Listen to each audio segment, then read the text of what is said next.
दोस्तों, हमारी बॉर्डर के पीछे साइलेंटली पिछले 50 सालों का सबसे भयंकर जियोपॉलिटिकल ट्रैप सेट हो रहा है।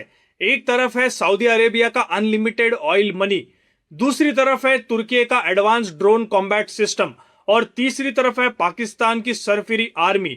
और अब जो देश इस पूरे अलायंस में जुड़ने जा रहा है वो इस पूरे अलायंस का फ्रंट गेट बनेगा। उसका नाम है बांग्लादेश। जरा इस बात को ध्यान से समझो। अगस्त 2026 मक्का में एक ऐसी ट्रीटी साइन होती है जिसमें आर्टिकल 5 ऑफ नाटो हूबहू कॉपी पेस्ट कर दिया जाता है। यानी एक देश पर हमला मतलब सारे देशों पर हमला माना जाएगा। और जब हम हमारे इंटरनल मुद्दों में उलझे हुए थे तब ढाका ने साइलेंटली ये सिग्नल दे दिया है कि वो इस अलायंस का पार्ट बनने के लिए तैयार है। दोस्तों, ये कोई बॉर्डर की कशमकश नहीं है, ये भारत के ईस्टर्न पार्ट को कंप्लीटली घेराव करने की तैयारी हो रही है। लेकिन पहले समझते हैं कि आखिर हुआ क्या है।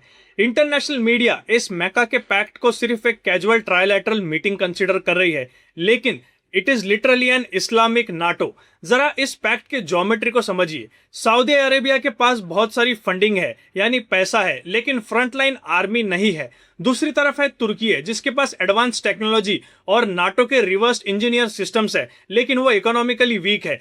तीसरी तरफ है पाकिस्तान, जिसके पास बहुत सारा मैन पावर है, साथ ही साथ न्यूक्लियर बैकिंग है, लेकिन वो पैसों की किल्लत से जूझ रहा है। ये तीनों मिलकर एक डेडली ट्रायंगल बना रहे हैं, capital plus technology plus man power. लेकिन इस पूरे फॉर्मूले में एक पीस मिसिंग था, वो था ज्योग्राफी।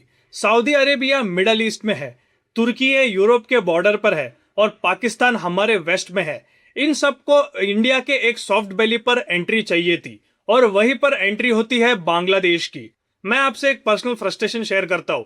हमें हमेशा ही स्कूल और कॉलेजेस में यह बताया गया है कि बांग्लादेश को आजादी हमने दिलाई थी 1971 में, वो भी पाकिस्तान से। इसलिए बांग्लादेश हमेशा ही इंडिया का एक ग्रेटफुल नेबर रहेगा, लेकिन ये पूरी तरह से झूठ है। सच्चाई ये है कि जियोपॉलिटिक्स में हिस्टोरिकल फेवर्स और इमोशंस की वैल्यू जीरो होती है। 2024 में बांग्लादेश ने बांग्लादेश फर्स्ट नाम की पॉलिसी अपनाई थी और अपनी फॉरेन पॉलिसी इंडिया से हटाकर पूरी 180 डिग्री मोड़ दी है। बांग्लादेश के फॉरेन अफेयर एडवाइजर का कंफर्म स्टेटमेंट आ चुका है। They have a positive approach towards this Mecca framework.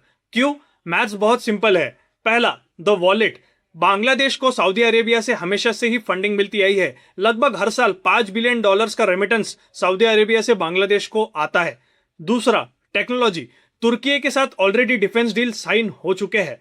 तीसरा, मसल और मैन पावर। जिस पाकिस्तान से बांग्लादेश ने आजादी ली थी, आज उसी के इंजीनियर्स और मिलिट्री ऑफिसर्स ढाका के कंट्रोल सेंटर में बैठकर ऑर्डर्स लेने के लिए तैयार हो रहे हैं। लेकिन इंटरनेशनल मीडिया इस पूरे मुद्दे पर खामोश रहने वाली है। इसे एक सेंसेशनल न्यूज बनाकर टीवी पर चलाकर कुछ देर में बंद कर दिया जाएगा।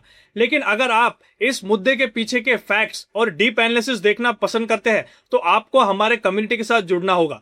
चैनल को तुरंत सब्सक्राइब कर हमें सपोर्ट करें और हमारे कम्युनिटी का हिस्सा बने। Let's build a community that questions what others tries to hide. अब आते हैं इस पूरे मुद्दे के सबसे डेंजरस एंगल पर। ऑन पेपर इस पूरे ट्रीटी में 3 कंट्रीज पार्ट ले रही है, लेकिन एक्चुअली इस पूरे अलायंस की 3.5 कंट्रीज हिस्सा है। वो 0.5 कंट्री और कोई नहीं, भारत का सबसे प्रिय पड़ोसी चाइना है। बीजिंग को भारत के बॉर्डर पर आने की अब जरूरत ही नहीं होगी। पाकिस्तान उनका क्लाइंट स्टेट है, तुर्की से उनके ट्रेड टाइज काफी अच्छे हैं और बांग्लादेश में उनका इंफ्रास्ट्रक्चर ऑलरेडी रेडी हो रहा है। सऊदी के डॉलर से तुर्की के वेपन्स खरीदे जाएंगे। पाकिस्तान के ऑफिसर्स भारत के ईस्टर्न पार्ट के करीब ढाका में बैठकर ऑर्डर्स लेंगे और इन सब के स्ट्रिंग्स बीजिंग से पुल किए जाएंगे। यह है इस पूरे अलायंस का मास्टर प्लान, जिसके पीछे खड़ा है चाइना। लेकिन इस सब पर वॉशिंगटन क्या कर रहा है? आपको यह लग रहा होगा कि यूएस एडमिनिस्ट्रेशन इस पैक की निंदा कर रहा होगा, लेकिन आप जानकर हैरान हो जाएंगे कि यूएस एडमिनिस्ट्रेशन और डोनाल्ड ट्रंप ने स्पेसिफिकली इस मक्का एग्रीमेंट को वेलकम किया है। उन्हें यह लग रहा है कि तुर्की और सऊदी अरेबिया मिलकर अब ऑयल का बिल भरेंगे। उन्हें यह पता ही नहीं है कि उनका ये so called military block India के सिक्योरिटी जोन्स को कैसे कॉम्प्रोमाइज कर देगा। अब सबसे बड़ा सवाल यह है कि क्या हम फेल हो गए हैं? हमारी फॉरेन पॉलिसी ने हमें हमेशा यही यकीन दिलाया है कि सऊदी के साथ अच्छे रिलेशंस और सॉफ्ट डिप्लोमेसी हमें हमेशा ही किसी न किसी तरह प्रोटेक्ट कर ही लेगी। पर जब दिल्ली से हमारे इंटरेस्ट और सेंसिटिविटीज के फॉर्मल स्टेटमेंट आ रहे थे, तब ग्राउंड पे कुछ और ही चल रहा था। अगर ये पैक्ट मटेरियलाइज हो जाता है तो बे ऑफ बंगाल से लेकर चिकन नेक तक बॉर्डर के एडजेसेंट हॉस्टाइल मिलिट्री इंफ्रास्ट्रक्चर खड़े होने में देर नहीं लगेगी। चलिए सच को बिना फिल्टर एक्सेप्ट कर ही लेते हैं। The era of complacent neighbourhood diplomacy is officially dead. Bangladesh का इस अलायंस की तरफ झुकना कोई एक नॉर्मल ट्रेड डील नहीं है। इंडिया को अब अपने सॉफ्ट पावर डिल्यूजन से बाहर आना ही होगा, क्योंकि ये सीधा सीधा स्ट्रेटेजिक प्रोवोकेशन है। हम हर बार डिप्लोमेटिकली रिक्वेस्ट कर कर हमारी बॉर्डर को सेफ नहीं कर सकते जब सामने आर्टिकल 5 स्टाइल अलायंस खड़ा हो। The only answer to this organised block is to have uncompromising border interest. आपको क्या लगता है कि बांग्लादेश इस अलायंस का हिस्सा बनकर भारत को टारगेट करने की कोशिश कर रहा है? अपना नजरिया, अपनी राय नीचे कमेंट बॉक्स में जरूर लिखिए। वीडियो पसंद आया है तो चैनल को सब्सक्राइब करें, वीडियो को लाइक करें और व्हाट्सएप पे अपने ग्रुप के साथ शेयर करें। मिलते हैं आपसे अगले अपडेट में, तब तक के लिए जय हिंद, जय भारत।